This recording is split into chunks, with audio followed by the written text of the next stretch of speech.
What's good, everybody? Let's do the damn thing. It's your NFL pregame show. I am Rob T Radio. He is Suckloss Grogan. He just Sturls today? No handle? You're too good for your handle? You don't need people to follow you on social media, Sturls?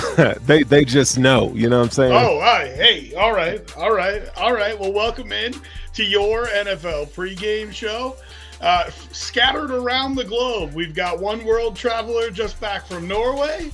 I am at my family's cabin up in central New York. You can see I picked a very interesting spot to broadcast from. There's a couple tomahawks down here, just in case you have a bear problem or something like that. That's your best chance at survival is the tomahawk next to the bed. But we're here to run down the day week in the NFL. And I think we should start with the games that have passed. They were shitty. All of them. Christmas Day, Thursday night game, they all sucked. And part of that has decided part of the playoff order. Let's start with the Chiefs getting a win to secure the number one seed. It means they're locked in. And their game next week against the Broncos, well, it doesn't mean nothing, but it means nothing for them.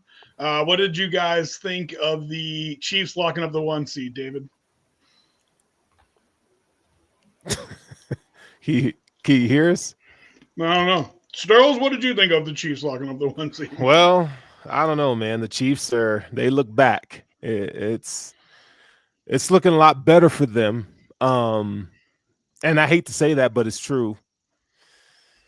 I don't know, man. It does give me caution though about playing the Chiefs. But they did what they had to do, right? No, but I think you make a good point. Like it does look like they're back.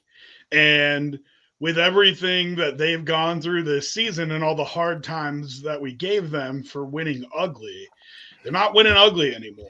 You know what I mean? Like they're just dominating. And I think partially that has to do with getting healthy on defense. Partially that has to do with getting healthy at wide receiver. And you just wonder if this is more the Chiefs team that we're used to, even though they've only lost one game all season, David. No, he can't hear again. I got you. I'm back. Oh, all right. Tell us what you thought of the Chiefs game. Man, they're starting to get healthy. It looks like they shored up that offensive line on the left side. They're getting some of their weapons back, and their defense actually looked like it came to play. That was one of the first convincing wins I've seen from Kansas City this year, where you're like, oh, shit, this is actually a team that could take some wind out of the other team's sails right now. So not great. I don't love it. Yeah, I mean, listen, Tooney playing on that left side really does make a difference.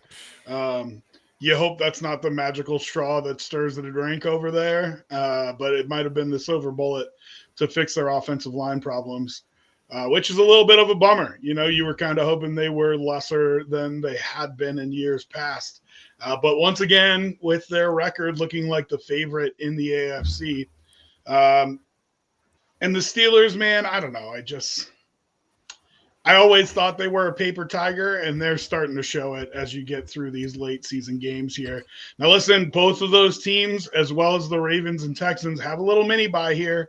So you got some time, even though it's not a full bye. You got some time before the playoffs to get completely healthy. So we'll see if the Steelers can turn it around come playoff time. But it looks like there'll be a wild card because the Ravens are full steam ahead.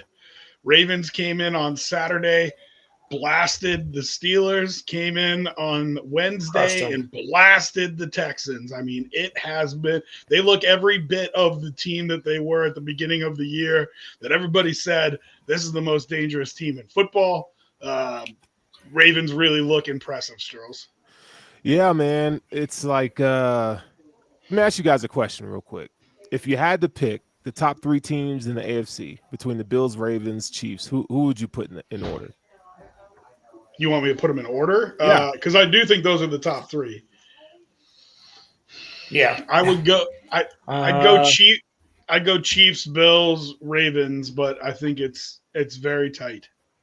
Yeah, right. It feels that way, and I don't know, man. It's like it kind of feels like Groundhog Day, where the Bills, Chiefs, Ravens get to the postseason, obviously, and then I got to see what McDermott and this team does, like defensively. I mean, and the way it's been going the last 3 weeks, man, and the whole season, to be honest. I mean, I know this team gets takeaways, and I know they play a different style of defense, and I think that's more of an excuse if you ask me, because you can't just give up yards, and you know, at some point you're gonna the bow's gonna break, and it's breaking, regardless if you know the safeties, the injuries, etc. Excuses.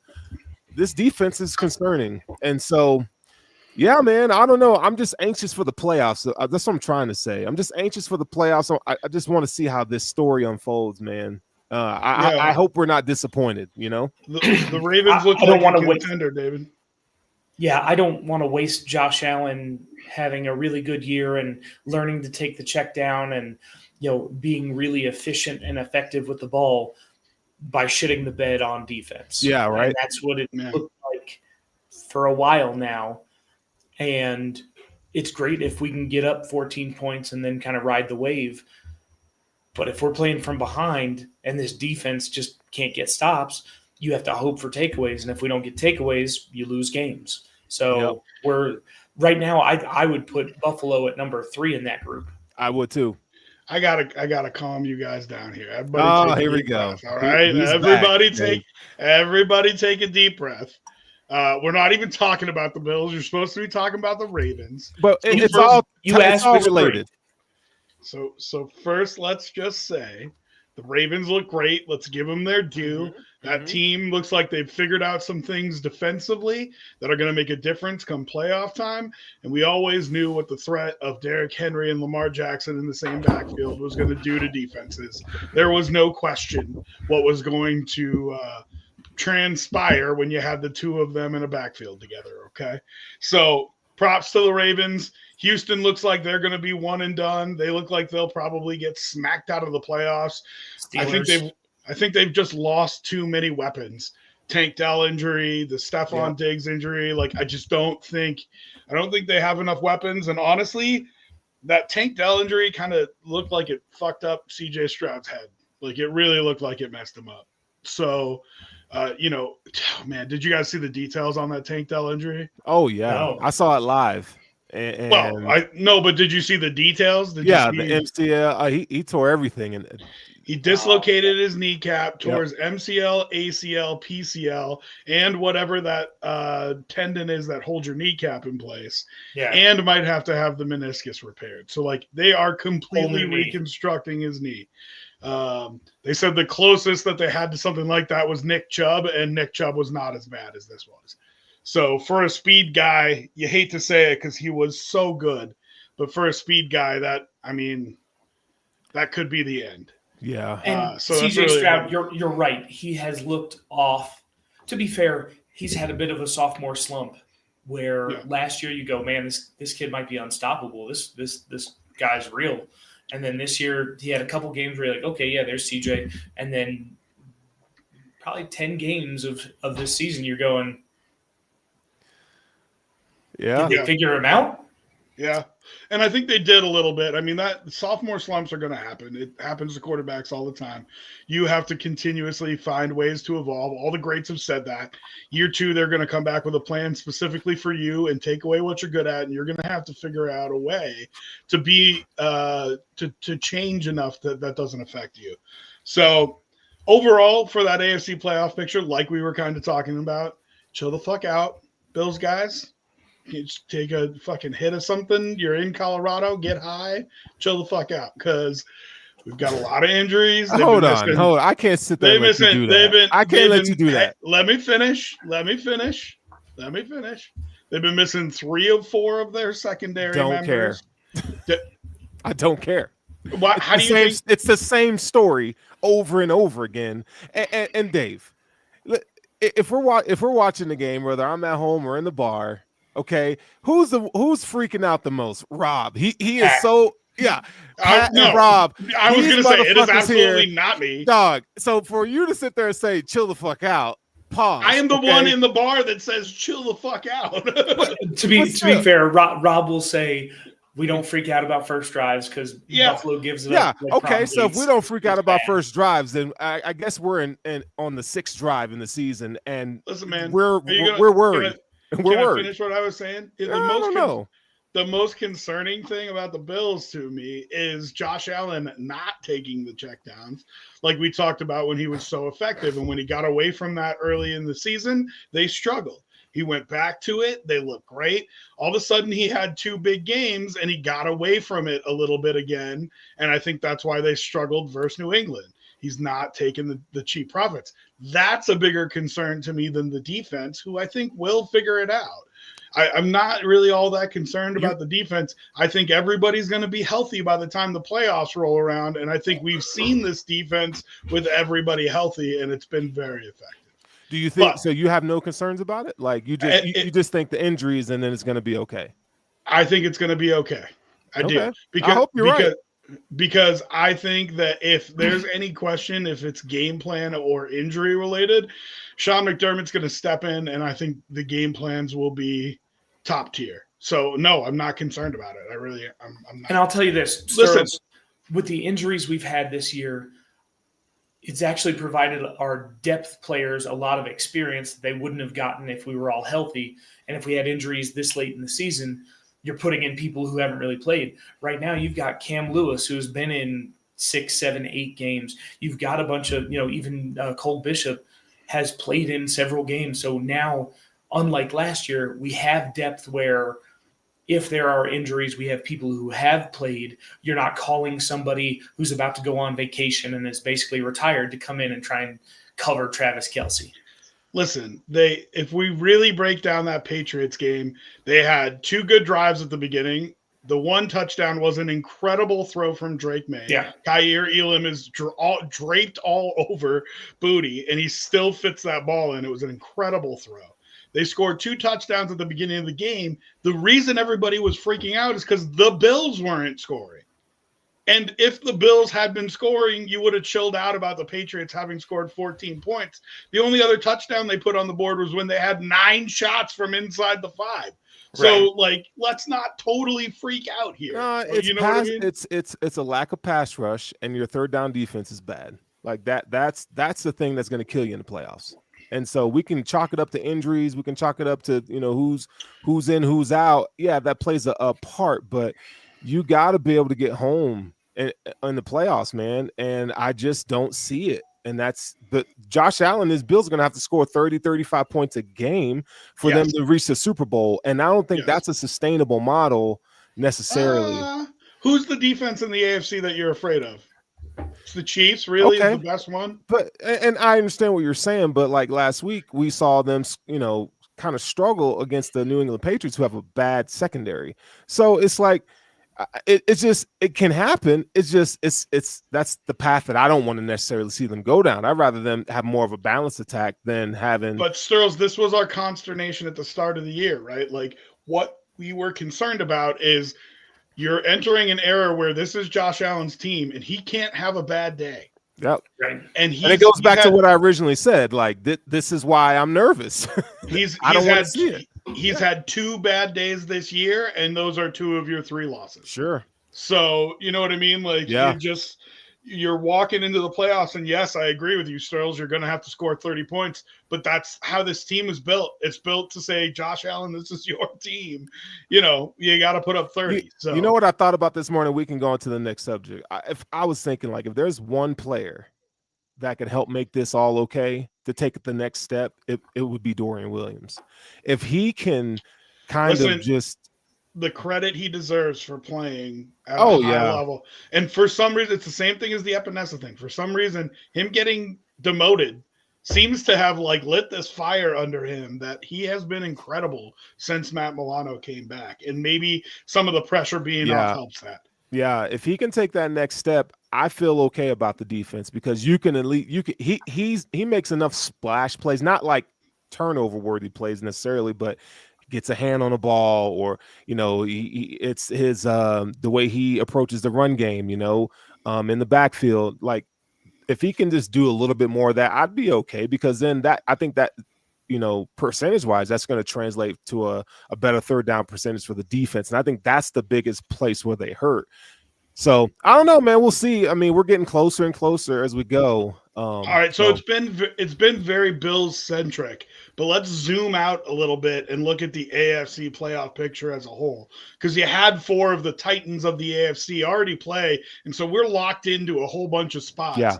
Because Week 18 looks like it's not going to be that contentious for the final spots here. Chiefs are locked into the 1. Bills will lock in the 2 if they beat the Jets on Sunday, but it's likely they'll be the 2. It's likely the Ravens will be the 3. It's, I think, locked in that the Texans will be the 4. Yep. Steelers, Chargers, and Broncos can all switch. They can all switch places, but really the Broncos are the only team in real danger of falling out of the playoff race. If they get a win today versus Cincinnati, they'll lock in their final playoff spot, and that will be all the teams locked in. They'll just have to figure out the seeding from there. So if we're talking about this, we know the Chiefs are going to end up with a bye in the first round. What do you think are the intriguing matchups, and who concerns you in terms of maybe can pull an upset on the AFC side?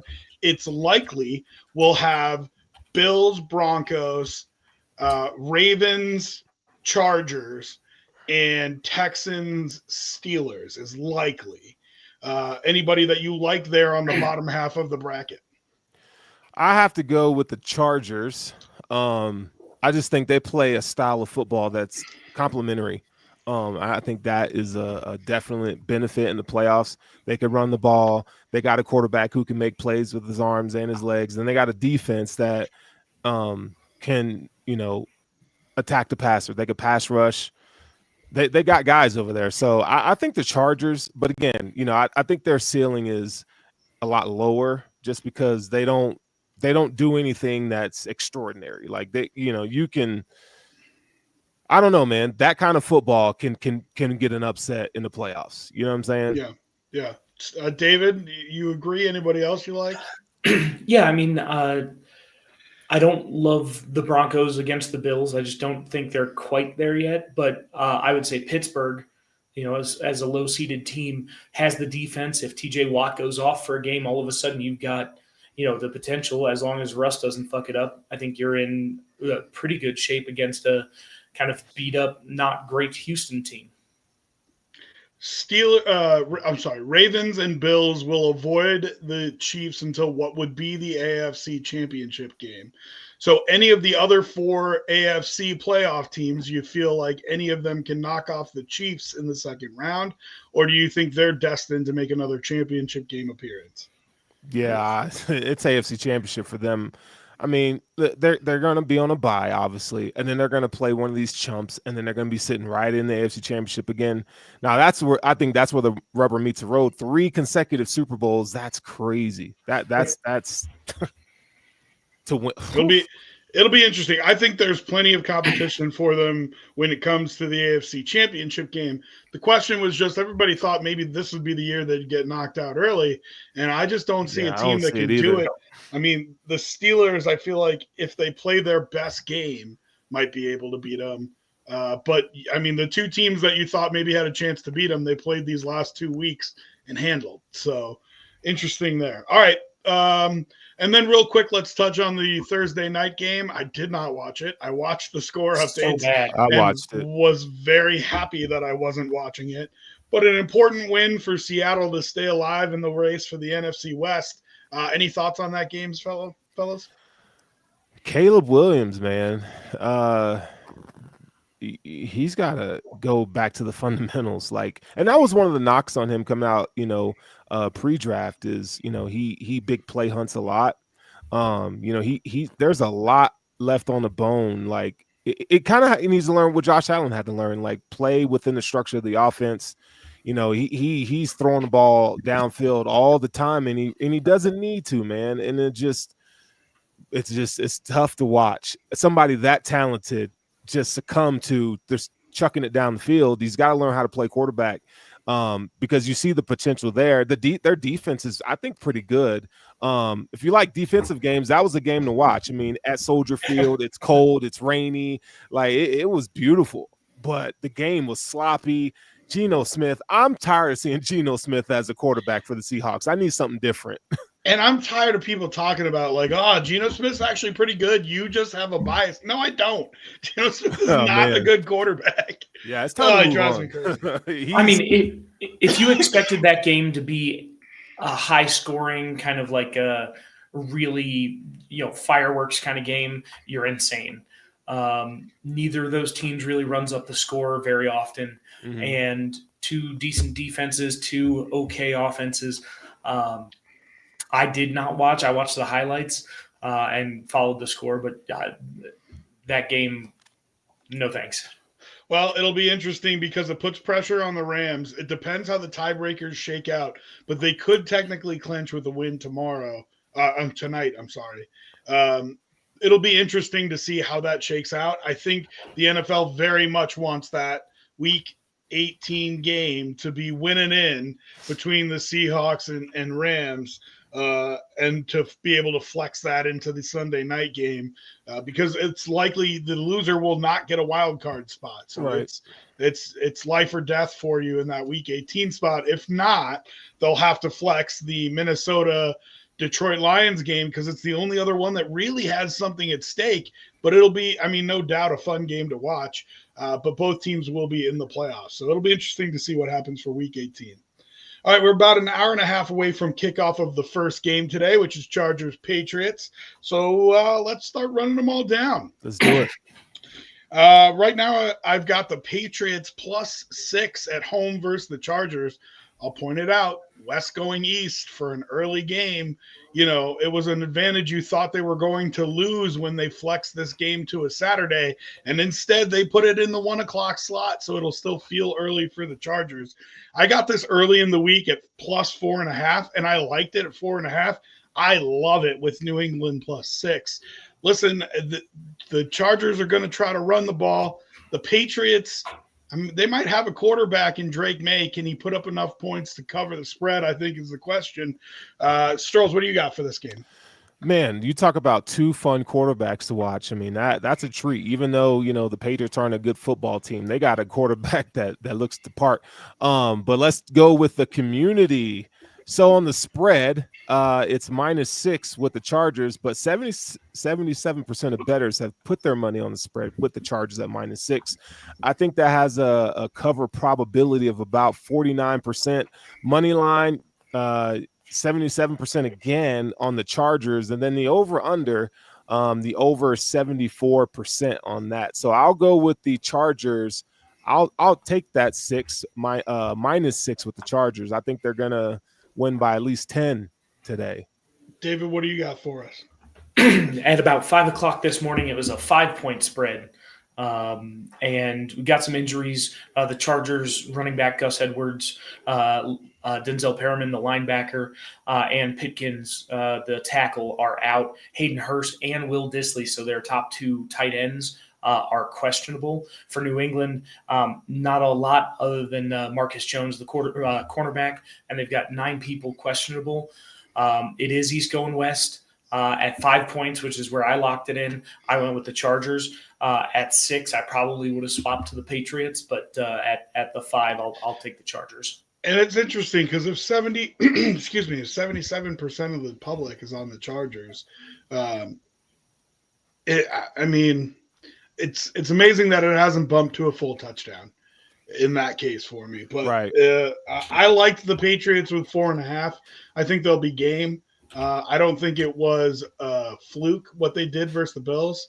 Nope. And I think their quarterback's legit. So it'll be interesting to watch that game today. Hey, quick note, 39 degrees and light rain in Foxborough today. So that could have some bearing on this game. Yeah, it's gross here. It's gross. It's been snowing. It snowed for a couple days, and then it got cold, and then now it's been raining all day, and they're going to get the weather that I have here. So it should be a miserable day. So I think taking the points is always favorable when it's going to be a day like that. Okay, Broncos and Bengals. This is a big one. If the Bengals win, they are live for that final seed, and the Broncos will need to win against Kansas City backups. Be interesting to see Yeah. to secure their playoff spot. Listen, it might not be backups. They already have the bye, so they might actually play their guys. It'll be interesting to see how that pans out week 18. But the Bengals at home needing a win today. Broncos plus 3.5 on the road. Do they sew up a playoff spot, David? We got a couple injuries here that are important. Denver's actually pretty healthy. Running back Tyler Batty is going to be questionable today, but other than that, no big issues. For Cincinnati, Sam Hubbard, the D end, and Sheldon Rankins, the tackle, are out, and they've got 6 others questionable. Defensively, I think they're still in okay shape, and offensively, I think they're fireworks. I'm going to go ahead and take the Bengals minus 3.5 at home. Did you mention Riley Moss? I didn't hear you mention Riley Moss, did I? Oh, no, I didn't.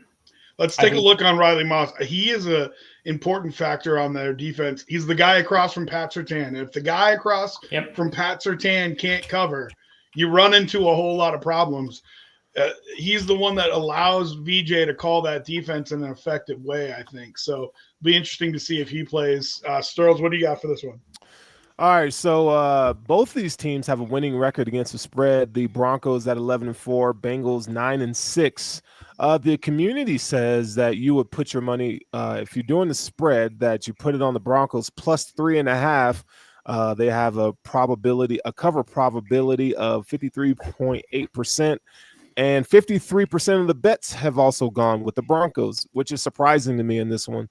The money line says go with the Bengals at 84%, and the over/under is 62% on the over, and that number is at 50 even. So I'm going to go with the Bengals here. I just think Joe Burrow, I think they're going to carve this Broncos defense up. I know that defense has been playing well, but if Riley Moss is against T. Higgins, I take T. Higgins in that any day of the week. So, Higgins is questionable.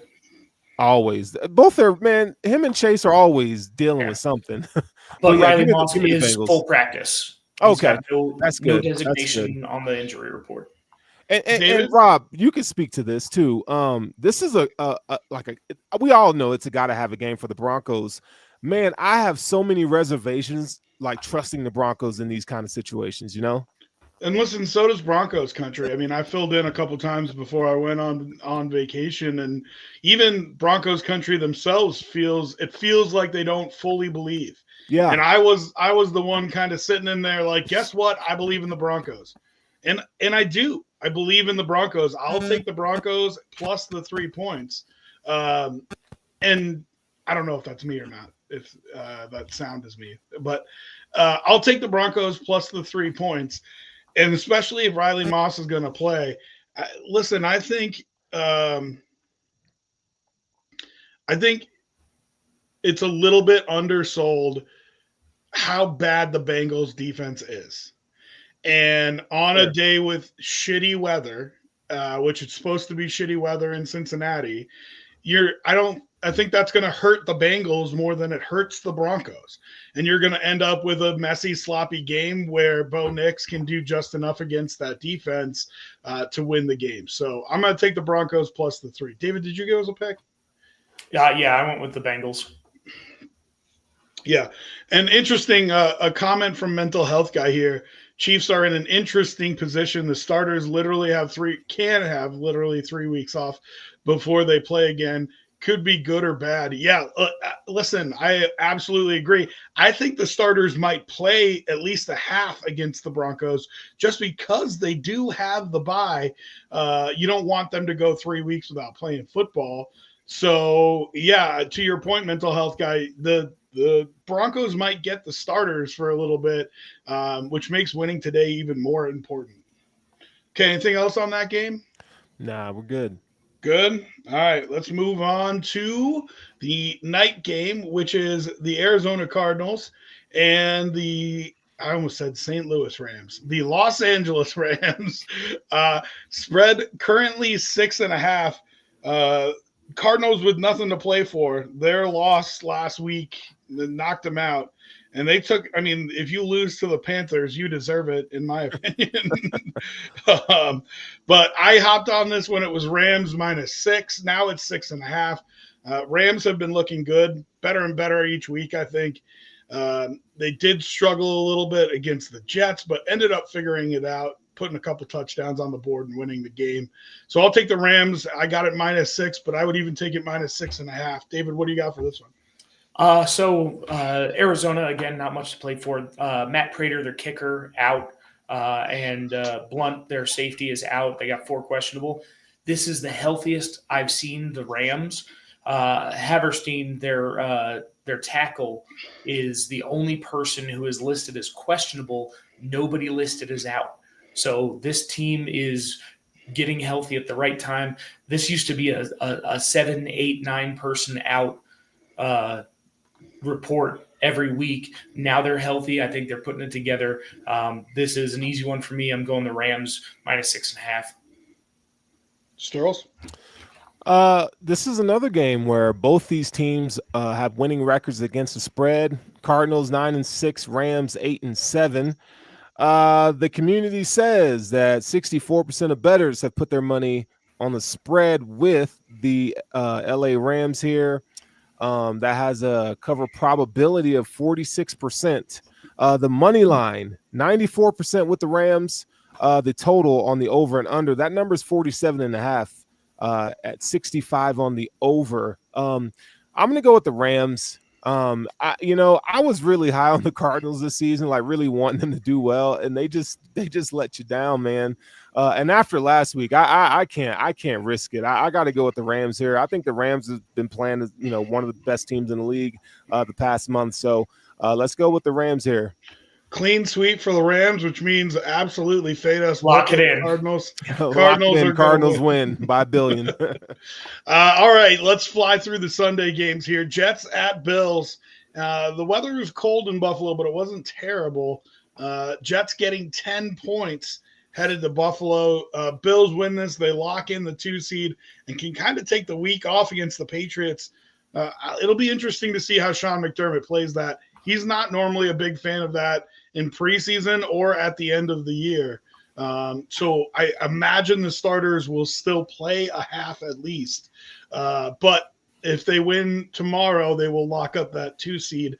Jets at Bills. Jets +10. What do you got, David? Some big injuries here. Lots of questionables for the Jets. Devontae Adams questionable. Both of their star cornerbacks, Carter and Sauce Gardner, both questionable. And Quinnen Williams questionable. Mm-hmm. That's most of the star power on their roster. So that's going to hurt them a little bit. And for Buffalo, just a couple of questionables: Damar Hamlin, Cam Lewis, Taylor Rapp, and Curtis Samuel. 10 points is a lot, but this is Josh coming out, trying to lock in that 2 seed. Still some MVP consideration where, he has a good game even against a bad team. If he looks like the superstar he is, he's going to do it. So I'm going to take Bills +10 or -10 here. And I think they're going to stomp a mud hole in them pretty substantially. Sterls? Ooh, man. I never expect the Bills to blow out the Jets. It's one of those, division games, just like the Patriots. They're going to play you tough. I do think Josh Allen in this offense is, they're going to come out with a different mindset from last week. Whereas, I felt like, even Josh said they were leaving things out. I think they come out and really show the Jets what's up. But we're looking at the betting community here. 71% of bets on the spread have gone with the Bills -10. The money line is 97% Bills, and then the total over under 63% on the over. That number is 46. I think the Bills play a good game here. I'm going to go with the Jets though, +10. I think the Jets are going to give them a run for their money, but I do think the offense will play well. I'll take Jets +10 as well. I think Aaron Rodgers is friends with Josh Allen. Is gonna be the last game he's gonna try. He's gonna actually gonna try for. So I think you'll have a little bit of a shootout. It'll be fun, but I think the Bills get the win, just not cover. All right, Raiders and Saints. This one is your. Thank God we have Stinker. gambling. Oh, maybe not. There's another one that's pretty bad too. Raiders and Saints. Raiders minus a point headed to New Orleans. What do you got, David? Raiders, the favorite in a game this season. Who'd have That's thunk true. it? That's Yeah, crazy. yeah. Both teams fairly healthy. For the Raiders, it's only their guard, Meredith, who's out. For New Orleans, while it's a small list, it's important. Both Carr and Kamara are out. So not a lot happening for the Saints. They don't really have the star power or the firepower to kind of hang. For the first time this season, I'm going to take the Raiders. Taking the Raiders. Oh, Charles? Feels dirty. Man, it does. I don't know about you guys, but I feel even though it hasn't happened, I feel like these two teams play each other every week. It's just the same BS all the time. The community says you're gonna go 55% of bettors have put their money on the Raiders with the spread money line, 51% on the money line with the Raiders. That just goes to show you, like, Nobody cares. Nobody cares, and everybody's kind of waffling on who they think is going to win this game. The over 81% on the over. That number is at 37, so that's probably your safest bet is taking the over here this week on this game. These teams 6-9 against the spread. Raiders 6-8-1. I'll go with the Raiders just because I like Brock Bowers. That's pretty much it. I think they can, as a favorite here, we'll go with the Raiders on the road. This game is actually flipped. So I had to bet all these games when I was in Colorado. So that it was during the Monday Night Football game that I actually bet this very early on. But originally it was New Orleans was the favorite minus 1.5. And I bet New Orleans minus 1.5. Then they didn't score versus the Green Bay Packers. But I think this is a different challenge altogether. The interim head coach has done a good job rallying the troops there. So I'll stick with my Saints pick. Listen, if the Raiders win another game, the Raiders, do you know what kind of damage they did to their draft stock last week? They fell from the number 1 pick to the number 6 pick. And if they win another game, they could be outside of the top 10. Yeah, so it's I'm going to bet that Mark Davis called in coach and said, listen. Yeah. So, you're not really allowed to say that, but I would be shocked if the Raiders get on a 2-game heater here. So I'll take the Saints plus a point to win that game. Just like Raiders fashion, they totally would do that. It's so on par for them, man. Yeah, guess what? Now you don't get Shadur or Cam Ward. Congratulations. I was about to say something. Draft a fast receiver who can't catch. Yeah, or a D lineman who you jumped. And Carson Beck or Quinn Ewers in the second round. Gosh. Although, Beck and Bowers back together that could be interesting. But anyway, we'll save the draft talk for another day. Can't wait. That is your jam. Panthers at Bucks. Panthers have looked game, man, and they unfortunately have done the same thing that the Raiders have done. They've won their way right out of the top 10. Congratulations. Panthers getting 8 points. Here's the important thing. To me, the important thing is finding out if Bryce Young is a dude or not. And so the Raiders winning, I think, is a total disaster. The Panthers winning, I don't think it's as big of a disaster because you're gaining some confidence in Bryce Young as we go through the end of this season. He has been playing better. For me personally, he's been playing well enough. I'll take the 8 points. I know this is a game where Tampa Bay normally steps up and win it, but I think 8 points is too much. This Panthers team has been game, and so I'll take the Panthers plus 8. What do you got for this, David? So Carolina's got like 9 people listed as questionable, 1 kind of replacement level player as out, and 1 doubtful. So no big names there. And then for Tampa Bay, Cade Otton is out, Shepard, their receivers out, and Antoine Winfield's out, and they've got 2 others questionable. So those are kind of impact players that have played, big roles this season. I think the Bucs will probably win, but I'm going to go ahead and take the Panthers plus 8. I think they're playing well enough right now, and this is a team and No, you Sterls, don't see it. don't vex my bet here. No, I think you're right, David. I told you I agree with you. And now we're gonna sweep this, and the Bucks are gonna win by 40. Go ahead, Sterls. Oh, well, hey, that line has moved. So let's see. Earlier in the week, it was at 8.5 points favoring the Bucks. Obviously, that has kind of changed. It's what is it now? 8.5 still? 8. No, I got 8 on Eight. Okay, BetMGM. so that line's moved a little bit. Again, this is the division game. The Panthers are 7-8 against the spread this season. The Bucks are 9-6. The spread suggests going with the Bucks here at 53%. That'll give you a cover probability of about 45. Money line says go with the Bucks as well at 95%. The under over 62%, and that number's 48. I'm going to go with the Panthers here plus the 8.5. They've been sticking with everybody. Like they've been hanging in there to close games. Listen, man, I just don't see the Bucks as they're you talk about a defense that has holes. The Bucks have lots of holes on their defense right now. Give me the Panthers, man. I think they can keep this game close. I promise I didn't kick him out, but the disembodied voice of Sterling picking the Panthers plus 8.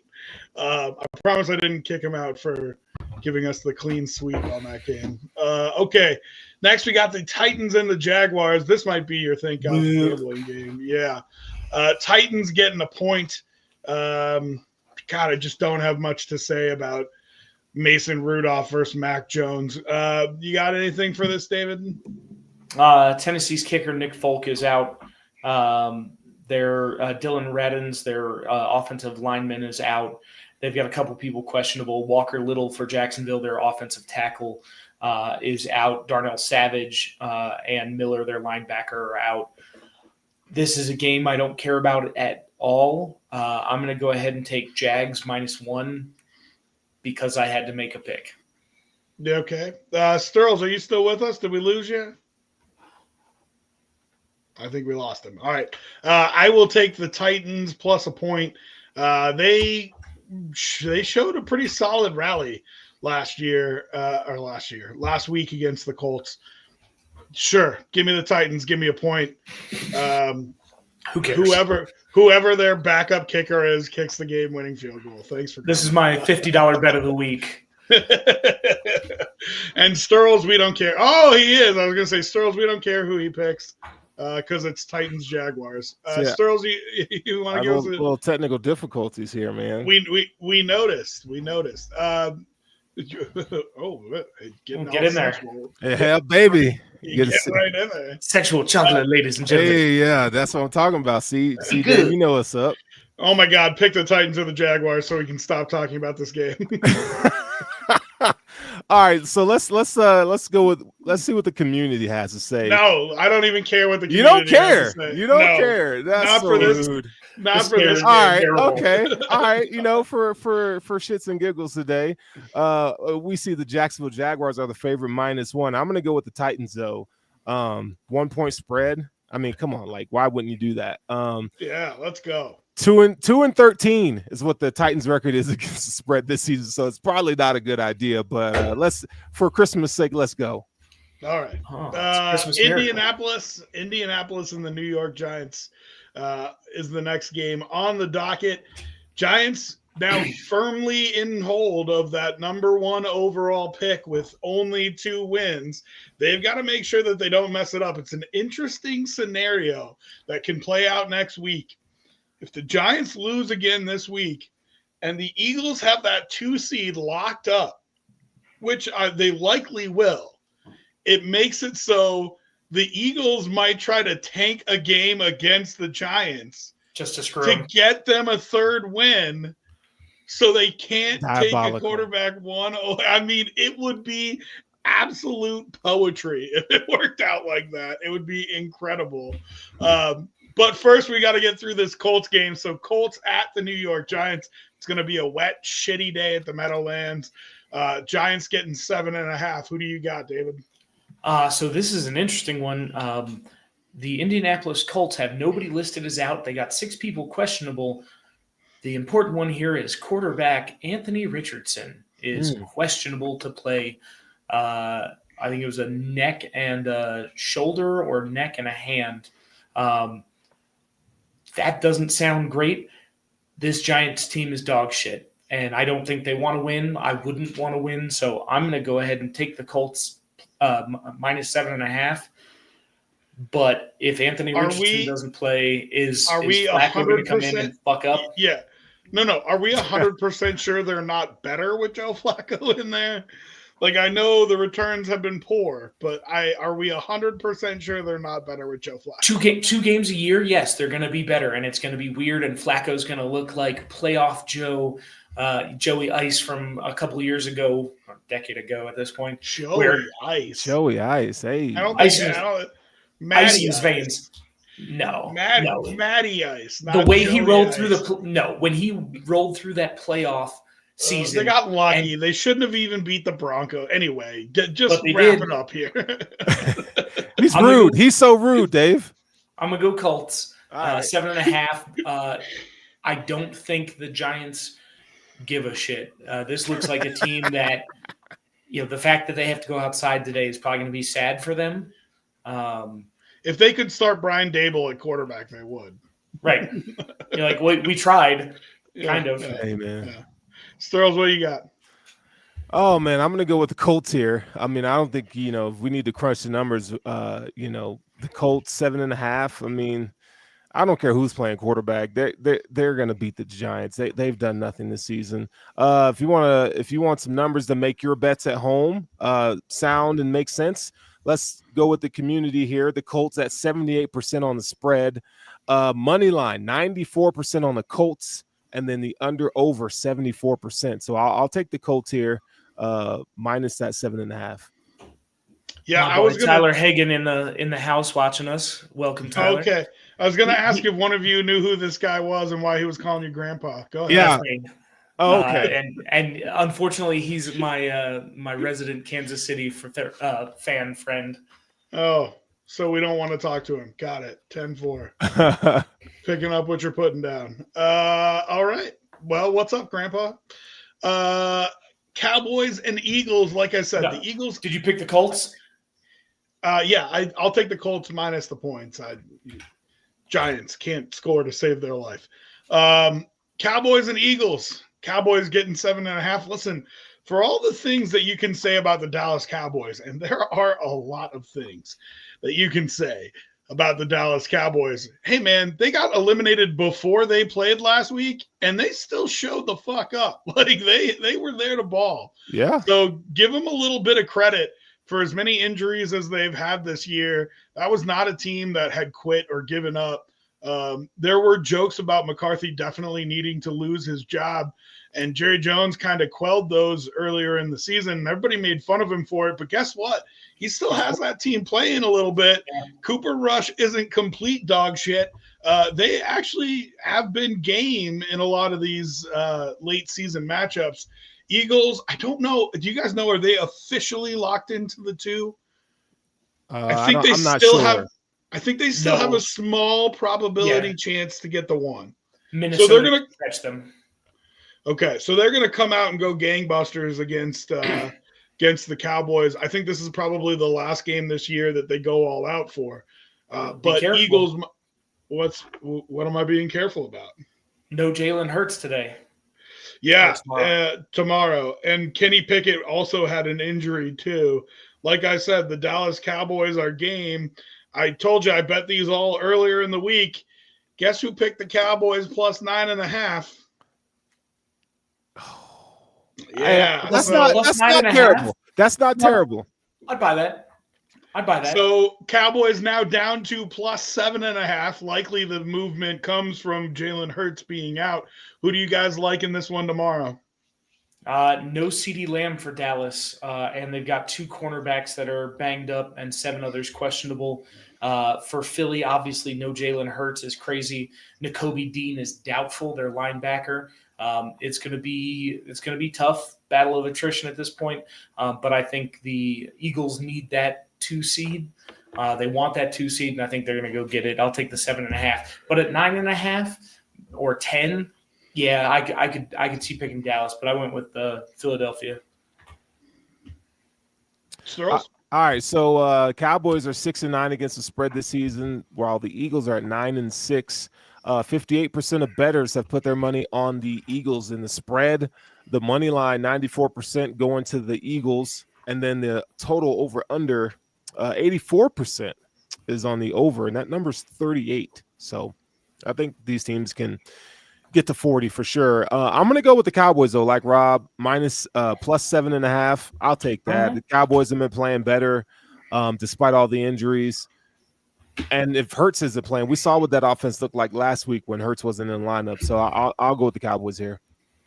All right. All right. Before we get to the afternoon games, I don't actually have my stuff to play a commercial, so no commercials will be seen. But I am still going to ask the commercial question because it's the holiday season, and I need to know the best thing that you guys ate over the holiday season because one of you was in Norway and the other one smoked a whole bunch of shit. And I don't mean ganja. So tell me what's the best thing you ate over the holiday, David? Dog, it was my brisket. Okay, so I smoked it. I was like, no, I'm going first. Yeah, look, I have to, because Dave's the chef. He can beat all of us in the kitchen. But I smoked my brisket for 18 hours. I'll smoke your brisket. And and it was phenomenal. I even smoked the mac and cheese, bro. It was delicious. Baby. 3 cheese mac and cheese, man. Made the roux. I mean, the whole nine. Smoked it. It was phenomenal. So yeah, that was slapping for me. David? I had reindeer cooked 3 ways, cured and sliced on this like multi-grain toast with avocado and pickled radish. It was just dope. Dang. And then a just fat old reindeer steak with potatoes and carrots and all this stuff. And then I had dope pork belly. We ate pretty well in Norway. Yeah, that sounds good. A reminder that you're about an hour away from kickoff of the first game today. Does anybody have what channel those games are on? I don't know which ones. If one of you doesn't mind looking and seeing what channel those games are on. I got you. We can inform our listeners. Also, if you'd like to answer the commercial question, go ahead and put it right in the chat there. We'll read a couple of them. The best thing I had to eat, and you guys understand because you've been to Buffalo, it's going to sound anticlimactic, but man, pizza and wings from Buffalo just hits different. It does. It totally does, man. Oh, it's just something different. So I was fortunate enough not only to have it for Christmas Eve, but another day on my vacation here. And they're like, "You're not tired of pizza and wings?" I'm like, never. Where did you get it from? So we're a bocce pizza family. And then I did wings at both Bocce and Elmo's and Duff's. So Duff's was Christmas Eve, Elmo's was the late night, and Bocce was in between there. Who has the best wings of the trio? So listen, I grew up on Bocce wings, so like there's a special place in my heart for them. We'll get there. We didn't talk Monday night game yet. We're only at the afternoon games on Sunday. So we'll do the afternoon games, the night game, and then the Monday night game. We'll get there. But listen, Elmo's is one of the best wings in town. If you're asking me for my money, I know people say Barbell, so on and so forth. If you're in Buffalo, go to a shitty strip mall to a little dive bar and get wings at Elmo's. It's worth your time. So those are the best ones. So that's the best thing I ate. But like I said, if you guys want to answer what the best thing you ate was, go ahead and throw it in the chat, and we will talk about it. All 3 Saturday games are on NFL Network today. Oh, okay. All right. So NFL Network is where you'll find that game. Like we said, kicks off in about an hour. Let's get to the afternoon games. Ooh, I don't know what that is. Can you see what that is, David? Looks like it says noted. Well, yo, Cardis, what up, fella? Feel free to drop her the best thing you ate over the holiday season was. All right, first afternoon game tomorrow is Dolphins and Browns. Dolphins minus 4.5 points. They are technically still live for the playoffs here. Listen, the Browns, their quarterback situation is just a nightmare. I mean, it's a total nightmare with the contracts that they have, the guys they have there. He reworked his contract. No, I didn't see that. Yeah, so yesterday A couple people tweeted out that they had gone through and Watson I'm assuming he took a massive pay cut or restructure with less guaranteed money or whatever. No details yet, but he restructured because they're in cap hell and getting nothing out of him. But that also means there's a good likelihood that he's going to be on the team next year. Yeah, I mean, listen, for it to be effective, you'd have to add years onto the back end to spread out the money and then keep him on the team because you can't cut him because it was all guaranteed all money. Dead cap. Yeah. Yeah, so it'll be interesting to see what that restructure looks like. And then you have the people's favorite, Jameis Winston, who can't stop throwing picks, and Dorian Thompson-Robinson, who has looked awful and boring. Yeah, like and he'll probably end up starting this game, but it's just their quarterback situation is just crazy, so bad. Dolphins, they need the Bengals to win against the Broncos because they need the Broncos to lose, but they also need the Bengals to lose so they can get into the playoffs. It's an interesting scenario for the Colts, Dolphins, and Bengals about how each of them get in, but technically all three of them still alive. So big game for the Dolphins. Can they stay alive into Week 18? A cold game against the Browns. Who do you got here, David?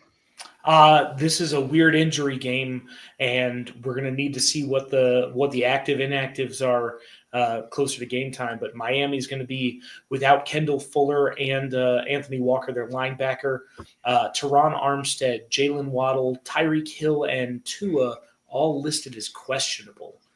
So what the fuck would that team even look like without Hill, Waddle, and Armstead and Tua? Like, if all of those people don't go, chances are they're going to play because they need this to get into the playoffs. They need this win, so I think they're going to go for it. David Njoku is out. What's his name? Okoronkwo and Tillman also out. Jerry Jeudy limited in practice all week.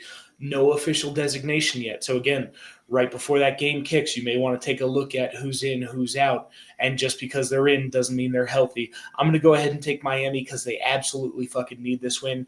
And the Browns is a sinking ship at this point.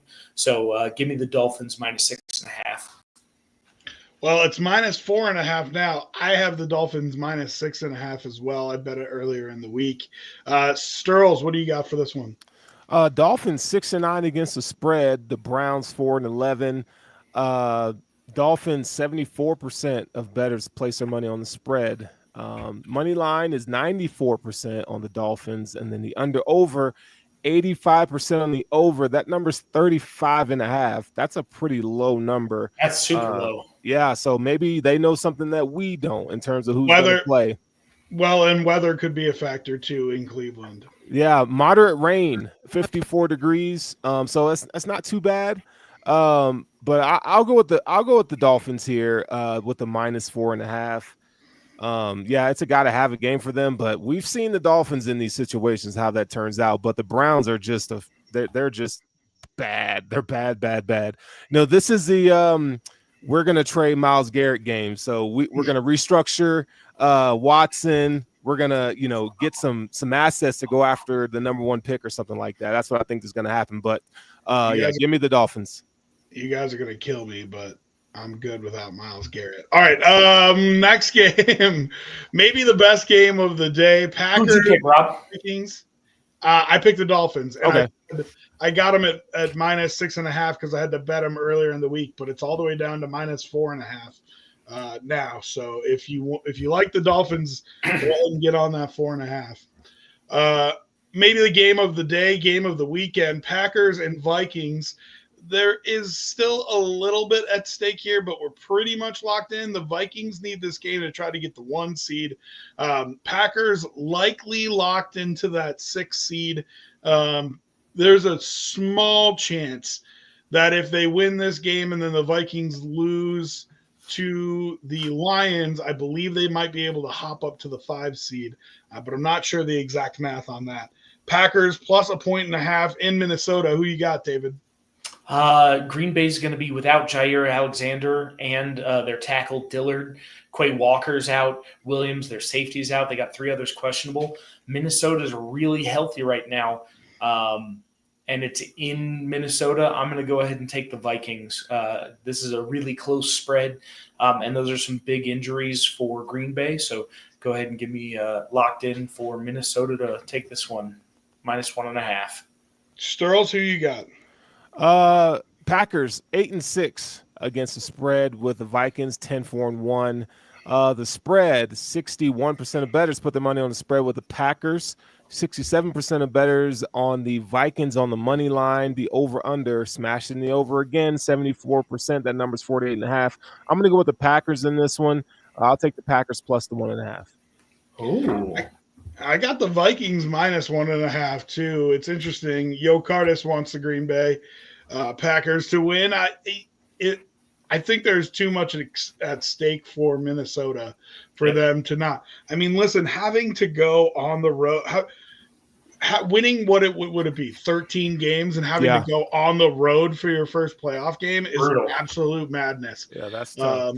Yeah, I was pissed that the Bills could end up winning 14 games and be the 2 seed.